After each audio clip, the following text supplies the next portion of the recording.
Olá, querido jovem, hoje nós vamos para o terceiro capítulo deste documento do Sínodo, Os Jovens, a Fé e o Discernimento Vocacional.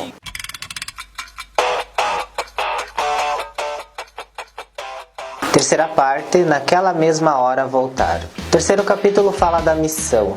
Os discípulos de Emaús, ao fazerem a experiência com Jesus ressuscitado, vivo no meio deles, retornaram para Jerusalém a fim de anunciar a experiência que tiveram.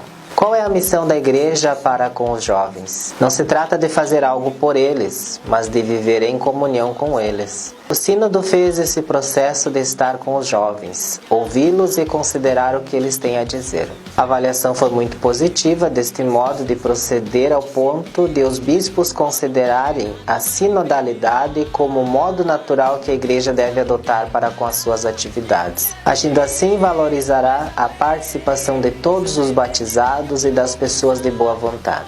Na igreja cuja metodologia é sinodal, a comunhão e unidade no Espírito, cada um à escuta dos outros e todos à escuta do Espírito Santo. Não há uma substituição ou diminuição da autoridade, mas ela é entendida em termos de serviço. Aos pastores é dada a tarefa de acompanhar os processos de discernimento comunitário para interpretar os sinais dos tempos à luz da fé e sob a direção do Espírito. Aos jovens, dá-se a missão de ajudar a igreja a realizar a passagem pascal da saída. Uma nova evangelização, eficiente e eficaz, deve colocar as relações humanas à frente das estruturas. Ainda que as estruturas sejam importantes, não basta ter estruturas, se nelas não se desenvolvem relações autênticas. Explicando melhor, a evangelização se dará pela vivência do amor em relações fraternas. Na verdade, é a qualidade dessas relações que evangeliza. Se o anúncio do Evangelho está na forma como ele se encarna nas nossas atividades cotidianas, o Sínodo considera que é importante divulgar as atividades de padres, freiras, religiosos e bispos, pois elas são essencialmente evangelizadoras. Porque a vida particular de muitos padres, freiras, religiosos e bispos é sem dúvida sóbria e devota ao povo, mas quase invisível para a maioria das pessoas, especialmente para os jovens. Este anúncio, na forma explícita do conteúdo da fé, há de ser oferecido em itinerários contínuos e orgânicos, mostrando a conexão entre a fé e a vida, e abertas à dimensão do compromisso social. Uma fé vivida em comunidade, em um ambiente de sinodalidade, aberta à missão, cujo centro é a liturgia, pois a liturgia é o encontro com o servo divino que enfaixa nossas feridas e prepara para nós o banquete pascal, enviando-nos a fazer o mesmo com nossos irmãos e irmãs. Uma fé que leve ao compromisso com os excluídos, pois é também um compromisso com o Senhor, bem como parte de um caminho de discernimento, pois os pobres, os pequeninos, os doentes, os idosos são a carne do Cristo sofredor. Por isso, colocar-se ao seu serviço é uma maneira de encontrar o Senhor e um espaço privilegiado para discernir seu chamado. O Sínodo deseja que a Igreja se torne um lar para os jovens e que toda a missão tenha como ponto de convergência e seu horizonte comum fazer com que cada um descubra o seu chamado. Somente na dimensão vocacional, a pastoral pode encontrar um princípio unificador.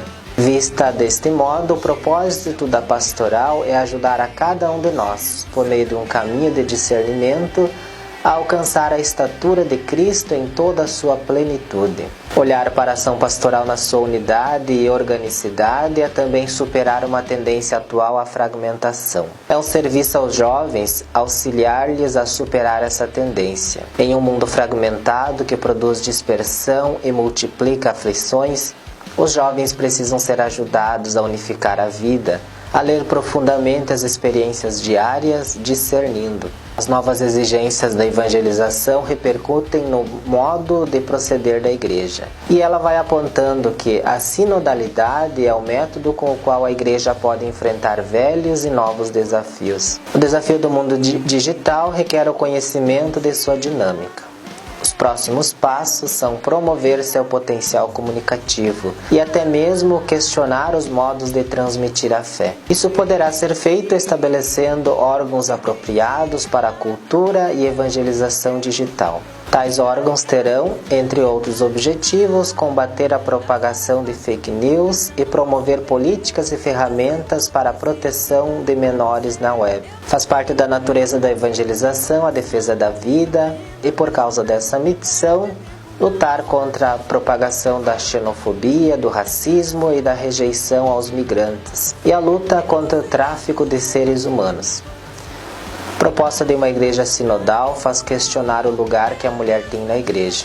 O que se deseja é a valorização da mulher e que haja presença feminina nos organismos eclesiais em todos os níveis, não somente na execução, também nas decisões. O que também se aponta à igreja como desafio é a luta para transmitir a beleza da visão cristã da corporeidade e da sexualidade. Ainda que a igreja tenha uma posição firme e clara nesta questão, luta contra qualquer discriminação e violência com base na sexualidade.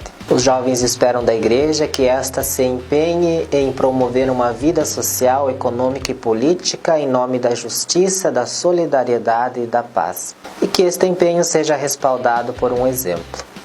Os jovens se sentem em casa, em uma igreja onde economia e finanças são vividas com transparência e consistência. Pois a missão da igreja é ser profética, anunciando que é possível uma economia amigável à pessoa e ao meio ambiente. A salvação, que é a tarefa da igreja, não exclui, pelo contrário, inclui o compromisso sociopolítico. Daí que os jovens envolvidos na política devem ser apoiados e encorajados a trabalhar por uma mudança real nas estruturas sociais injustas. Se abrir aos dilemas do mundo contemporâneo é também ser capaz de dialogar com outras tradições religiosas e espirituais no chamado diálogo interreligioso e intercultural.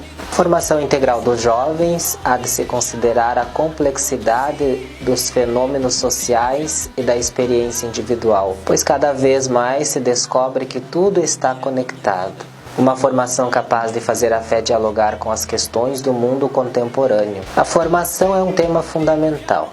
O apostolado dos jovens com outros jovens não pode ser improvisado, mas deve ser o resultado de um sério e adequado processo de formação. Desta forma, poder oferecer aos jovens uma experiência de acompanhamento com vistas ao discernimento. Considera-se no âmbito da formação a importância de acompanhar os casais ao longo do percurso de preparação para o casamento, pois a família é a base da sociedade. No que diz respeito a formar ministros ordenados e a vida consagrada, se considera os seguintes critérios: superação de tendências ao clericalismo, a capacidade de trabalhar em equipe, sensibilidade pelos pobres, transparência da vida e disponibilidade a deixar-se acompanhar. Concluindo então este documento do Sino dos Jovens à Fé e Discernimento Vocacional, percebemos que relaciona 3 palavras para dizer que todas as diferentes vocações coincidem em um único chamado à santidade. Por isso a igreja, que pretende auxiliar os jovens no discernimento vocacional, deve ter figuras de referência que verdadeiramente buscam a santidade, para poder convidar os jovens a tornarem-se santos. A santidade é a chave para os novos tempos da evangelização. Por meio da santidade dos jovens, a igreja pode renovar seu ardor espiritual e seu vigor apostólico. Então, obrigado por estarem conosco nesses 3 momentos em que refletimos sobre o documento Os Jovens, a Fé e o Discernimento Vocacional. Fiquem com Deus e leiam o documento.